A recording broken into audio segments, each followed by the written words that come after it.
RIMS hospital మేనేజ్మెంట్కి ధన్యవాదములు. ఈరోజు మెయిన్ ఉద్దేశం ప్రెస్ మీట్ పెట్టడానికి మనకి ఇలాంటి పుట్టుకతో వచ్చిన గుండె జబ్బులని ఉంటాయి. అవి పుట్టుకతో వచ్చిన మామూలుగా గుండెకి 4 గదులు ఉంటాయి. కానీ మనకి ఈ పేషెంట్కి పుట్టుకతోనే గుండె ఒక గదిగా పుట్టింది. అంటే ఎడం వైపు కుడి వైపు 2 గదులు ఉండాల్సింది, మొత్తం కలిపి ఒక గుండె గదిలాగా ఉంది. అంటే కింద 2 గదుల మధ్యలో వెంట్రికల్స్ మధ్యలో ఒక పెద్ద రంధ్రము, పైన 2 గదుల మధ్యలో ఒక పెద్ద రంధ్రము, ఇంకొకటి లెఫ్ట్ సైడ్ రైట్ సైడ్ 2 కవాటాలు సపరేట్గా ఉంటుంది. దాన్ని మైట్రల్ అండ్ ట్రైకస్పిడ్ అని వాల్స్ అంటారు. అవి 2 కలిసి పుట్టినకి కలిసి పుట్టడంతో పాటు ఒక ఎడం వైపు ఏ కవాటం ఉందో దానికి ఒక చీలిక అనేది ఉంది. ఆ చీలకి రిపేర్ చేయటము, పైన గదిని క్లోజ్ చేయటము, కింద గదిని క్లోజ్ చేయటం అనేది మన గుంటూరు చరిత్రలోనే ఈ ఆదిత్య హాస్పిటల్లో మొట్టమొదటిగా ఆపరేషన్ అనేది జరిగింది. పుట్టుకతో వచ్చిన ఒక గది ఉండటం వల్ల పేషెంట్కి ఎన్నో ఇబ్బందులు ఉంటుంది. మామూలుగా యూజువల్గా అయితే ఎడం వైపు మంచి రక్తము, కుడి వైపు చెడు రక్తం అని ప్రవహించాలి. కానీ ఈ పేషెంట్కి 2 రంధ్రాలు ఉండటం వల్ల ఎడం వైపు మంచి రక్తం కుడివైపుకు వచ్చి కుడివైపు నుంచి మళ్ళీ పల్మనరీ ఊపిరితిత్తులకు అనేది వెళ్ళడం జరుగుతుంది. ఆ వెళ్ళే క్రమంలో ఏమంటే మనకి శరీరంలో బ్లడ్ ప్రెషర్ అయితే ఎలా ఉంటుందో ఊపిరితిత్తుల్లో కూడా ప్రెషర్ అనేది ఉంటుంది. అది కాలక్రమేణా ఆ రంధ్రాలు ఉండటం వల్ల ఎక్కువ రక్తం అనేది ఊపిరితిత్తులకు వెళ్ళటం వలన ఆ ఊపిరితిత్తుల్లో ప్రెషర్ అనేది బిల్డప్ అయ్యి పెరిగిపోతుంది. ఒక్కొక్క టైం వచ్చేసరికి ఆ ప్రెషర్ అనేది మళ్ళీ కిందకి రివర్సిబుల్గా అవ్వదు, అంటే ఇర్రివర్సిబుల్ కండిషన్లో ఉంటుంది. కానీ ఈ పేషెంట్కి మనకి 5 సంవత్సరాల లోపు ఇలాంటి గుండె జబ్బు ఉన్న పేషెంట్కి 5 సంవత్సరాల లోపు ఆపరేషన్ చేయాలి. కానీ మనకి పల్లెటూరు వలన లేకపోతే డయాగ్నోజ్ అవ్వటం వల్ల తెలుసుకోలేకపోవటం వలన ఇప్పుడు రేర్గా వచ్చింది. మన డాక్టర్ నిఖిల్ దగ్గరికి వచ్చినప్పుడు సార్ చెప్పారు ఇలా ఉందని. తర్వాత ఏంటంటే ఎడం వైపు నుంచి కుడివైపు రక్తం వచ్చేటప్పుడే ఆపరేషన్ చేయాలి. కానీ ఒక్కసారి ఊపిరితిత్తుల్లో ప్రెషర్ పెరగడం వలన కుడివైపు నుంచి ఎడం వైపుకి వచ్చేటప్పుడు అయితే ఆపరేషన్ చేయకూడదు. కానీ అదృష్టవశాత్తు ఈ పేషెంట్కి ఏమైందంటే అలా అవ్వలేదు, ప్రెషర్ అనేది పెరగలేదు.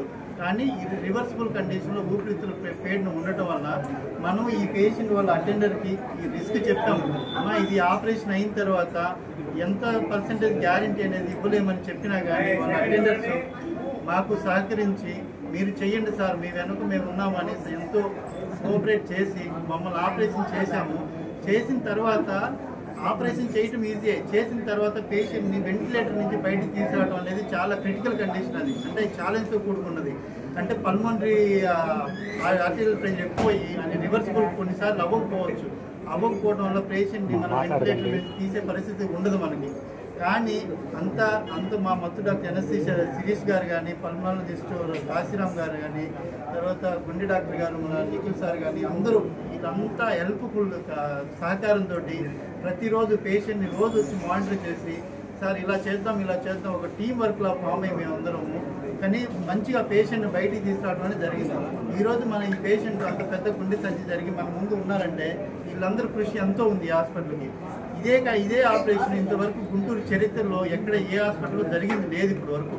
ఇదే హాస్పిటల్ ఇదే మొదటిసారి కాబట్టి మిమ్మల్ని అందరూ కలిసి ఈ సమాచారాన్ని అందరు ప్రజలకి చేరవేసి, ఇదే కాకుండా మా హాస్పిటల్లో ఇప్పుడు అన్ని రకాల వాల్వ్ మార్పిడి కానీ, చిన్నప్పుడు గుండెలో ఇంకా రంధ్రాలు ఏఎస్డి అంటారు, విఎస్డి అంటారు, టెట్రాలజీ ప్యాలెట్ ఎన్నో రకాల సంబంధితమైన గుండె జబ్బులకి శస్త్రచికిత్స అనేది చేయడం జరుగుతుంది.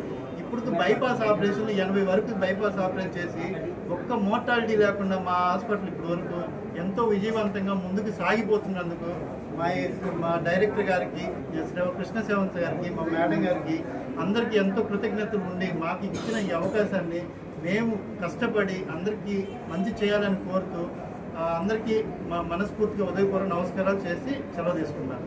Thank you.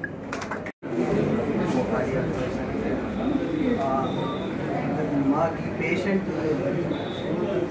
ఓపీకి వచ్చినప్పుడు అదేంటే మేము కుడి ఎక్కువ ఏమి చేయడం, కుడి ఎక్కువ స్కానింగ్ చేస్తే మామూలుగా ఉంటే ఇలా మనకు ఉంటే 4 గదులు అనేవి ఉంటాయి. కుడి పక్క 2 గదులు, ఎడపక్క 2 గదులు ఉంటాయి. దీనికి మొత్తం ఇక్కడ గోడల్లాగా అంతా డివైడ్ అయిపోయింది. కుడి పక్కకి ఎడమ పక్కకి కమ్యూనికేషన్ అనేది అవ్వకపోవడం. కానీ ఈ పేషెంట్కి ఏంటంటే కుడి పక్కకి ఎడమ పక్కకి గదుల సపరేట్ ఈ గోడ అనేది లేదు.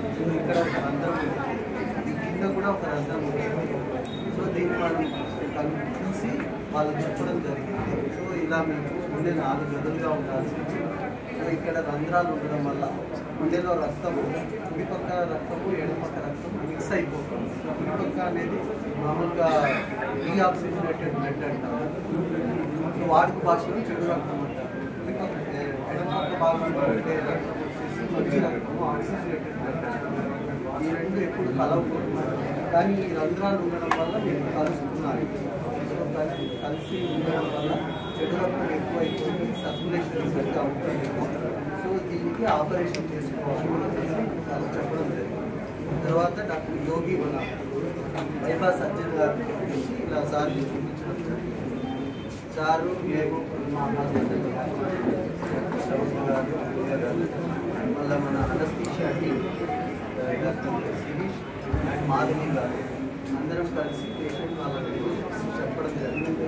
సో ఐడియలీ ఇట్లాంటి ఆపరేషన్ 5 ఏళ్ల వ్యవధి, 5 ఏళ్ల లోపే ఆపరేషన్ చేస్తే ఎక్కువ సక్సెస్ అనేది ఉండే అవకాశాలు ఉంటాయి. కానీ పేషెంట్ వయసు కొద్ది దగ్గర 30 ఏళ్ళు అవ్వడం, సో ఇలా ఉండే కండిషన్ రిస్క్ అనేది కొంచెం ఎక్కువ ఉంటుంది.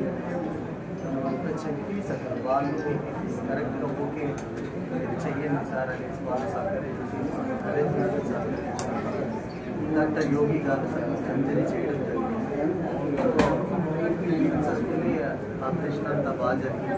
తర్వాత ఆపరేషన్ జరిగిన తర్వాత వెంటిలేటర్ పైన పేషెంట్ తర్వాత 3 రోజులు ఉండడం జరిగింది. అప్పుడు కూడా మన మెడికల్ కేర్ టీం శిరీష్ గారు, మాధవి గారు, నేను మన ఆశ్రమం చూసుకొని మానిటర్ చేసుకొని విధానంగా వెంటిలేటర్ నుంచి బయటకు తీసుకురావడం, తర్వాత దానికి సక్సెస్ అయ్యి డిశ్చార్జ్ అయిపోయింది. సో ఇలా మా టీం మా వరకు చాలా సక్సెస్ఫుల్ మోర్ దాన్ 95% సక్సెస్ అయితే మా దగ్గర అయింది. సార్ బైపాస్ సర్జరీ సార్ అయితే 100% సక్సెస్.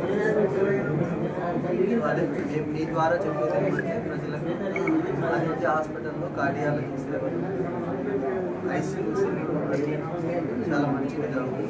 కాబట్టి మీ ద్వారా మేము ప్రజలకు చెప్పేది ఈ సేవలను సద్వినియోగం చేసుకోవాలి.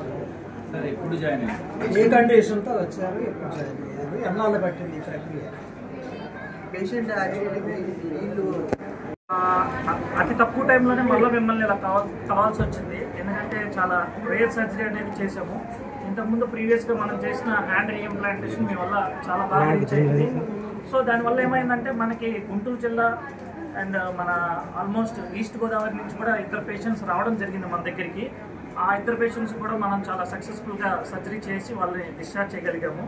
ఇప్పుడు ప్రజెంట్ ఈ పేషెంట్ గురించి ఆల్రెడీ డాక్టర్ గారు మీకు అన్ని డీటెయిల్స్ అందించారు.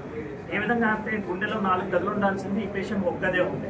సో మీ అందరికీ వచ్చే డౌట్ ఏంటంటే మరి ఇన్ని సంవత్సరాలు పేషెంట్ ఎలా బతుకుంది? సో అందరికీ వచ్చే డౌట్ అదే.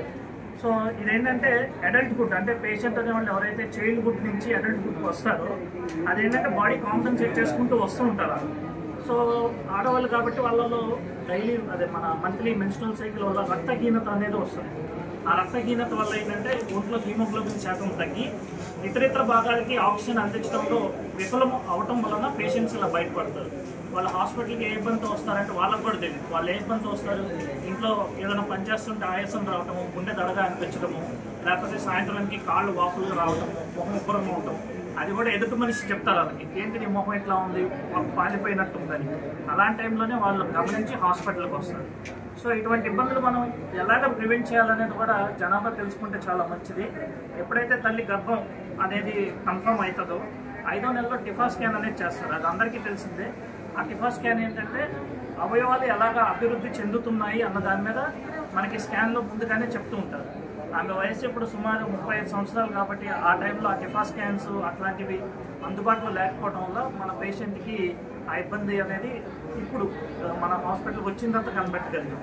సో ఇప్పుడు ప్రజెంట్ జనరేషన్లో టిఫా స్కాన్స్ మీద అందరికీ అవగాహన ఉండవడం వల్ల ఇలాంటి గుండె జబ్బులు కూడా మన అడల్ట్హుడ్ దాకా కూడా ఎవరు వెయిట్ చేయట్లేదు. పుట్టుకతోనే అందరికీ టిఫా స్కాన్ చేయటం వలన గుండెలో ఇబ్బందులు ఉన్నాయని తెలవడం వల్ల ముందుగానే సర్జరీలు చేయించుకుంటున్నారు. సో ఓవరాల్గా మనం ఈ పేషెంట్ని మీరు ఎదురుగానే చూస్తున్నారు. సక్సెస్ఫుల్గా తను మళ్ళీ రెగ్యులర్ డైలీ యాక్టివిటీస్ ఇంట్లో ఎటువంటి ఇబ్బందులు లేకుండా చేయటం మన సర్జికల్ టీం కానీ హాస్పిటల్ మేనేజ్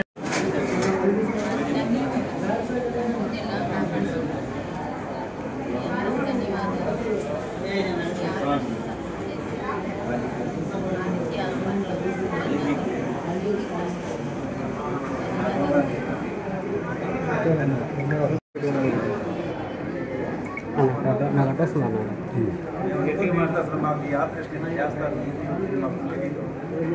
మరి సౌజన్య మేడం గారు మాకు హాస్పిటల్ పరిచయం చేశారు. దానివల్ల ఈ హాస్పిటల్ డాక్టర్ గారు వీళ్ళందరూ కూడా అనుకూలంగా డాక్టర్ గారు అయ్యా ఇది క్రిటికల్ ఉన్న కేసు ఎక్కడెక్కడ నిర్వహించారు చాలా చోట్ల తిరిగి ఉంది. మరి మాకు అందుబాటులో చేయనంటున్నారు.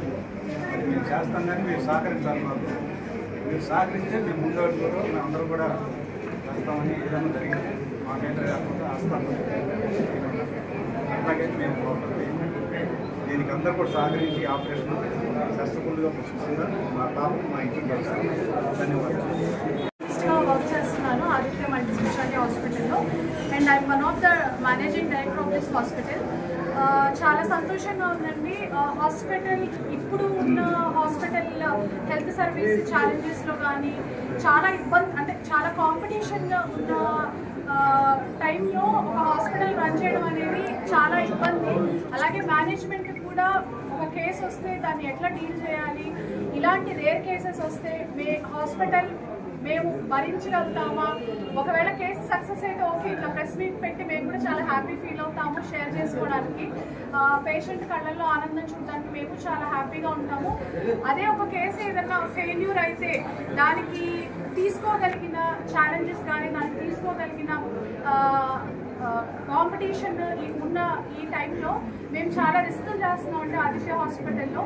ఇప్పుడనే కాదండి గత 7 years నుంచి ఆదిత్య హాస్పిటల్ అంటే నార్మల్ కేసెస్ రెగ్యులర్ కేసెస్తో పాటు చాలా ఛాలెంజింగ్ కేసెస్ తీసుకోగలిగిన one of the hospital Aditya hospital. ఎందుకంటే మేము చాలా ఛాలెంజెస్ తీసుకుంటాము. మా దగ్గర ఉంది అంతా చాలా యంగ్ డాక్టర్ టీము. ప్రతి ఒక్కళ్ళు అడుగుతారు మీ దగ్గర డాక్టర్స్ చాలా చిన్న వయసులో ఉన్నారండి, వయసు చాలా తక్కువ, ఎక్స్పీరియన్స్ ఉందా లేదా అని చెప్పి. కానీ మేము నమ్ముతాము మా దగ్గరికి వచ్చిన డాక్టర్స్ వాళ్ళ టాలెంట్ వాళ్ళ ధైర్యాన్ని చూసి మేము చాలా ఛాలెంజెస్ తీసుకున్నాము. అందుకే మేము మీ ముందు ఇప్పుడు ఇలా కూర్చోగలిగాము, ఇలాంటి కేసెస్ సక్సెస్ చేసి చూపిస్తున్నాము. అలాగే మన హాస్పిటల్లో కార్డియాలజీ టీంలో మనకి 3 డాక్టర్లు ఉన్నారు. ఫస్ట్ మన డాక్టర్ నిఖిల్ ప్రవీణ్ గారు, అలాగే డాక్టర్ యోగి సార్, ఇంకొకళ్ళు కేపీ సార్. వీళ్ళ 3 ఇప్పటిదాకా చాలా క్రిటికల్ కేసెస్ డీల్ చేశారు. ప్రతి ఒక్కటి మేము ముందు పెట్టలేము. ఇలా ఏదైతే రేర్ కేసెస్ ఉన్నాయో ఇటువంటివే మేము ఎగ్జిబిట్ చేయగలుగుతాము మీడియాలో, ఎందుకంటే అవగాహన క్రియేట్ చేయడానికి ప్రజల్లో. అలాగే కార్డియాలజీ డిపార్ట్మెంటే కాకుండా మన దగ్గర ఆర్థోపెడిక్స్ కానీ న్యూరాలజీ కానీ న్యూరో ఇంటర్వెన్షన్ కానీ క్రిటికల్ కేర్ పల్మనాలజీ కిడ్నీ మార్పిడిలు ప్రతి ఒక్క డిపార్ట్మెంట్ చాలా రకాలుగా చాలా మంచి స్థాయిలో ఉంది. అది ముందు ముందు మీకు ఇంకా తెలియజేస్తాము. We're very proud that we have a very good team of doctors and I congratulate both doctor Nikhil Praveen గారు అండ్ డాక్టర్ యోగి గారు for doing a fantastic job in the cases like this. Because మీరు ఇలాంటి కేసెస్ వేరే హాస్పిటల్స్లో చూస్తే ఆబ్వియస్గా చాలా ఖర్చు అవుతుందండి. మేము చెప్పాలంటే మేనేజ్మెంట్ తరఫున నేను కానీ సార్ కానీ మా టీం కానీ చాలా రిస్క్ చేసినట్టు ఈ కేసు చేయడం వల్ల మాకు ఎంత వచ్చింది ఎంత నష్టపోయాము అనేది పక్కన పెడితే మేము ఒక ప్రాణాన్ని కాపాడగలిగాము ఓన్లీ బికాస్ మేము డేర్ చేసాం కాబట్టి విత్ యంగ్ టీమ్. సో మీరు అందరూ వచ్చి దీన్ని రికార్డ్ చేసుకొని మీరు పబ్లిక్లోకి మ్యాక్సిమం ఎంతైతే అవేర్నెస్ ఇస్తారో మాకు హాస్పిటల్కి అలాగే మా టీంకి చాలా హెల్ప్ అవుతుంది. థ్యాంక్ యూ అండి.